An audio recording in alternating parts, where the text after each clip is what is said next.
The way that my idea about Tightrope was born was based on a funny little situation that I had in mind, where two tightrope walkers walking in opposite directions on the same rope would meet and would try to pass each other, but would not be able to because of the rope. And you know, we still retain the essence of this initial idea in the final story, but it has certainly evolved from this embryo of an idea. Tightrope started with the idea of Danielle with this tightrope walking, and we decided from there to create a little animation to start the R&D phase, and not only that, to present to the people who would take the decision of doing this short film or another one. So I decided on my free time to create a little animation that you can see behind me. And this animation was very simple. It's just a tightrope walker, but walking on his rope. I wanted to show that it was possible to feel the weight and all this. And what was even more important is was to create a mood, something that wasn't too electronic, something that was to see the artistic side of it. So just in one animation, as we presented the script or our little story, we presented that at the same time, projected on screen, and I think that this had a big impact on the decision for the short film. The major technical challenge in Tightrope was, of course, the level of realism that we wanted, even in this stylized approach that we had. We wanted these characters to appear to be alive, to appear to have a soul, and of course that created you know, a very challenging problem to have a model of them that would be believable, that would deform properly as they move, to have motion in the clothing, to have very detailed texture maps on the skin, on the face. So that was the main challenge. The main character in Tightrope is this circus performer that we call the jester.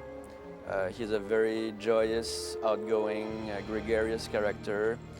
He feels lonely in his world, and he is looking forward to meet somebody in his world, which happened to be the other character, who is the dark character in this piece, whom we call the suit.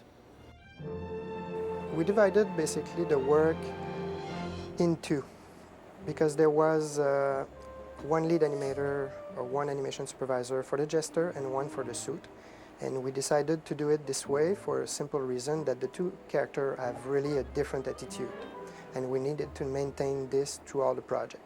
Aside from the talent of our animators, which is an essential ingredient in the ability to suggest emotions in our characters, to have access to a set of tools that allows us to recreate all the subtleties of human motion is extremely important.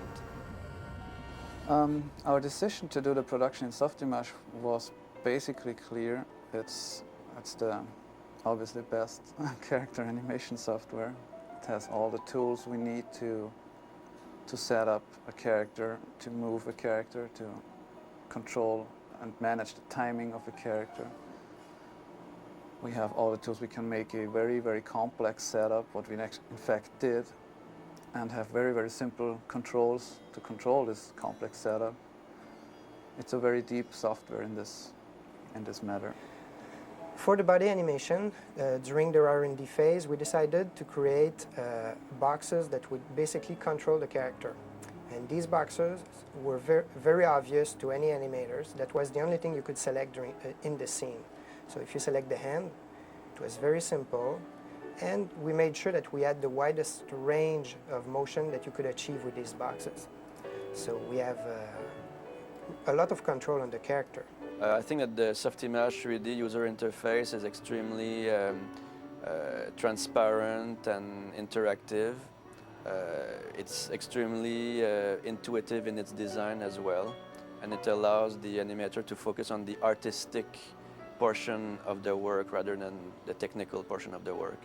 The animator didn't have to know about all the research that was done in the back. So basically, if you go in the schematic, there's a lot of work there and a lot of research that was done, but it was totally transparent to the animators. So they really had just to work on timing and performance throughout the project.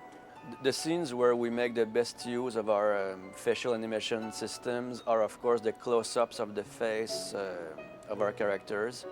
And there are a few extreme close-ups in the piece, even to the point where the eyes of a character would fill the whole screen. For this project, we use a different technique for the facial animation. You can see here in the face there's some stars, and these stars are attached to the skin, and that's basically the muscle group of the character. So you can see that the stars are really pushing the skin in different directions based on each emotion. So what is interesting with this is that it's not with shape interpolation.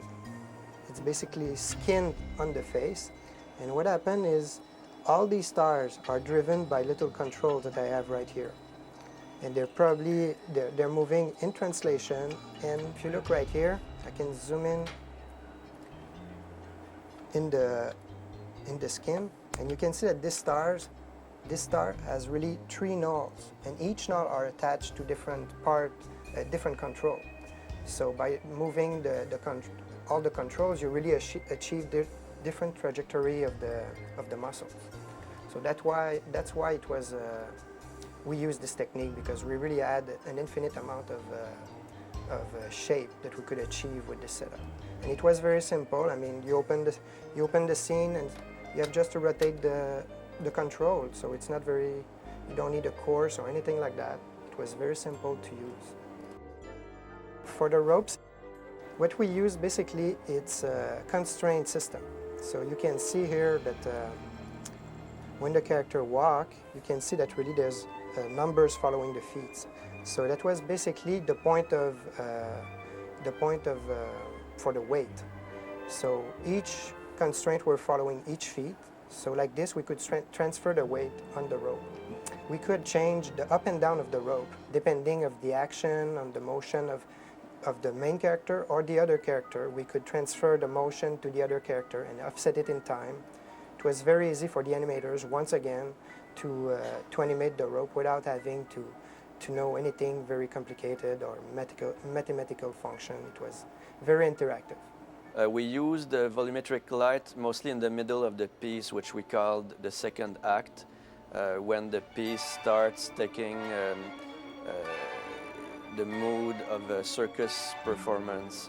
At one point, a magical spotlight turns on in the sky, giving the whole piece a very, very theatrical mood. So this was achieved with volumetric lights. And it really, without a real light, we would never have the look that we have right now. And it was very simple. It's one button. You put your light where you want, like on a real set. You don't have any big technical problem to deal with. The clothing setup for the suit guy was not done with a simulation program in this case, but all inside of Softimage with a cage of nulls and skeletons we built around the jacket of the suit guy, and which is driven through expressions by the control boxes for the suit guy. So if he bends left, right, a certain set of nulls takes care that the jacket moves as if it would be sliding along its body. If it bends in the other direction, a different set of null takes care for the different possible movement we have. This allows us to animate without taking care of any penetrations or any cloth problems when he bends or when he's struggling on the rope. I can show you here, I have the hat that was an interesting part of the piece. So basically what I did is I created some object that you could move around, and that was bringing basically the main frame of the hat where you wanted. You could rotate, you could do anything based on the motion of the head. So it was fun because you didn't have a big headache with where the balls would be and all this. It was already, we developed all this at the R&D phase at the beginning. So basically here you can see a final fast playback of an animation that was animated with all the controls, about, I would say, 10 controls. And you can see that you can achieve something pretty fluid and it wasn't a headache to find a way to animate it. So you can see that it was very simple to animate. If you take, like, let's say a box right there, for example, I had just to rotate this control and the fingers were following. So we made sure that the animators didn't have technical problems.